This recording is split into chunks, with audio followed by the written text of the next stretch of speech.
Selamat pagi Bapak Ibu sekalian. Assalamualaikum warahmatullahi wabarakatuh. Yang berada di lantai 3 Menara Bank Mega dan juga yang ada di virtual.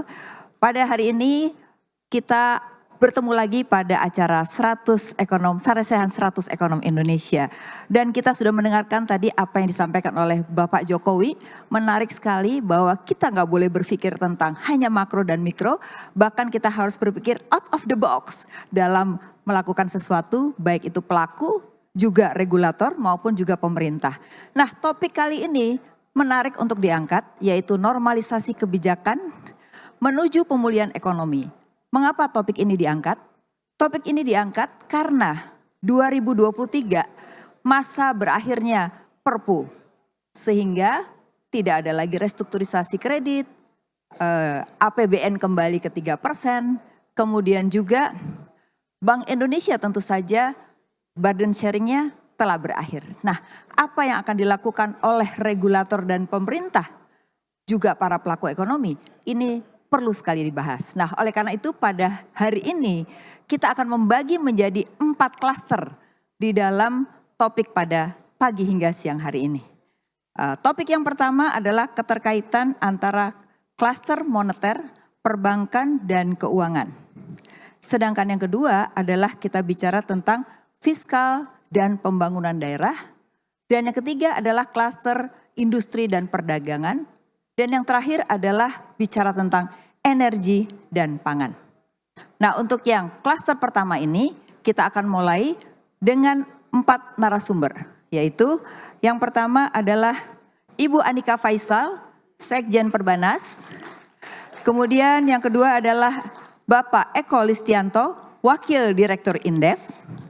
Dan yang ketiga adalah Bapak Solikin M. Zuro, Kepala Departemen Kebijakan Ekonomi dan Moneter Bank Indonesia. Kita saksikan.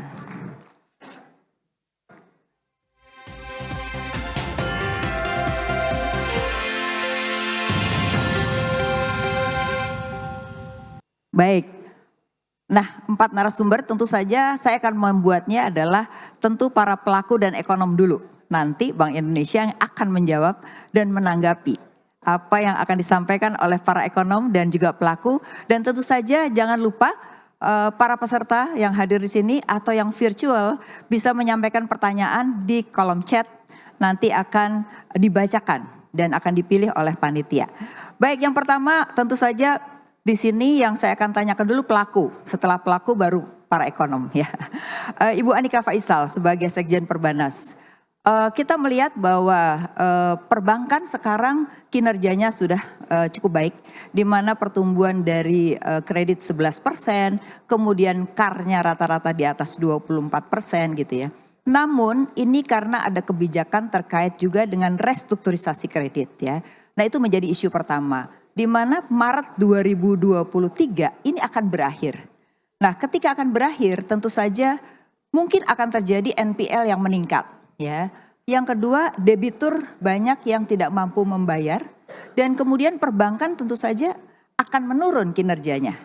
Bahkan diprediksikan mungkin kita ratingnya akan mengalami penurunan, bahkan mungkin internasional akan melihat kita akan mengalami penurunan dari perekonomian. Nah, sebagai pelaku ya dan juga sebagai Sekjen Perbanas, apa yang mesti dilakukan oleh regulator dan juga apa yang dilakukan oleh perbankan?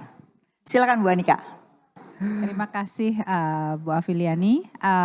Sangat menarik memang tadi juga yang disampaikan Pak Jokowi, Pak Presiden kita ya, bahwa memang dunia tidak lagi sama seperti dulu. Dan memang Perbanas mempunyai kinerja yang cukup baik karena tidak terlepas dari kecepatan pengambilan kebijakan di tahun 2020 pada saat COVID baru dimulai. Sehingga memang perbankan dalam hal ini mampu membukukan kinerja yang baik. Namun benar di tahun depan ini kebijakan tersebut berakhir. Kita mempunyai waktu 2 tahun untuk membangun kekuatan pencadangan kami di perbankan sehingga juga kemudian ke depan kita tahu ini kan tidak mungkin kebijakan tersebut terus-menerus diberlakukan. Namun demikian kembali tahun ini kita dikejutkan dengan adanya perang, lalu kemudian adanya supply chain yang bermasalah, krisis pangan dan lain-lainnya. Sehingga kemungkinan besar belum 100% akan pulih kembali kepada pre-pandemic situation. Dalam hal itu, perbankan mencermati bahwa memang mungkin masih perlu ada kajian lebih lanjut bahwa tidak seluruh segmen dan sektor tentunya membutuhkan perhatian atau tambahan kebijakan. Ada sektor-sektor yang sudah kembali pulih dan karenanya memang harus diperlakukan secara normal. Namun tentunya ada sektor atau segmen yang memang harus masih diberikan keleluasaan untuk waktu yang lebih panjang untuk membangun cadangan tersebut. Dan untuk itu salah satu yang kami lakukan dari Perbanas adalah juga membuat kajian saat ini. Kami harapkan kajian yang kami kembangkan tersebut dapat kami sumbangkan sebagai pemikiran Perbanas kepada pemerintah dan regulator dalam hal ini. Oke, jadi kalau kita melihat kemungkinan restrunya harus dipilah-pilah begitu ya. Tidak semuanya seperti sekarang siapapun boleh, tapi bisa dasarnya segmen, bisa berdasarkan sektor, dan juga berdasarkan mungkin sub-sub sektor yang lebih kecil lagi gitu ya. Tentunya demikian. Itu. Nah yang kedua memang dari sisi debiturnya sendiri kalau kita melihat mungkin juga mereka punya problem yang berbeda-beda. Jadi memang tidak bisa satu kebijakan untuk semua ya. Jadi harus melihat dari sisi itu ya. Nah kemudian mungkin ini ada kaitannya juga dengan bagaimana kondisi ke depan ini masih penuh dengan ketidakpastian. Karena asumsi Perpu ini adalah sudah normal tahun depan kan. Nah berarti kalau kita lihat sekarang OJK memberikan kebijakan dari rule base kepada principal base. Apakah itu nanti akan bisa menunjang apa yang akan dilakukan oleh regulator ke depan? Ya, terima kasih. Bu Afi, tadi Pak Presiden sudah menyampaikan bahwa uncertainty adalah kata kunci hari-hari ini. Dan ke depan belum tentu selesai, bahkan mungkin akan terus-menerus ada ketidakpastian. Dalam konteks ketidakpastian tersebut, maka dibutuhkan pelaku usaha itu mempunyai namanya agility. Agility adalah kelincahan untuk membuat suatu bisnis model baru, membuka suatu pasar baru, dan lain-lainnya. Agility itu mengakibatkan bahwa secara regulator, bagi regulator itu tidak mungkin membuat satu one size fits all regulation yang akan bisa mengatur seluruh pelaku jasa keuangan misalnya. Dan karena itu memang harus dilakukan pergeseran ke arah principle base di mana diberi keleluasaan bagi pelaku usaha untuk membuka usaha baru atau mengemukakan produk baru dengan tetap koridor-koridor yang dijaga dari sisi governance atau risk management dalam hal ini untuk misalnya jasa keuangan.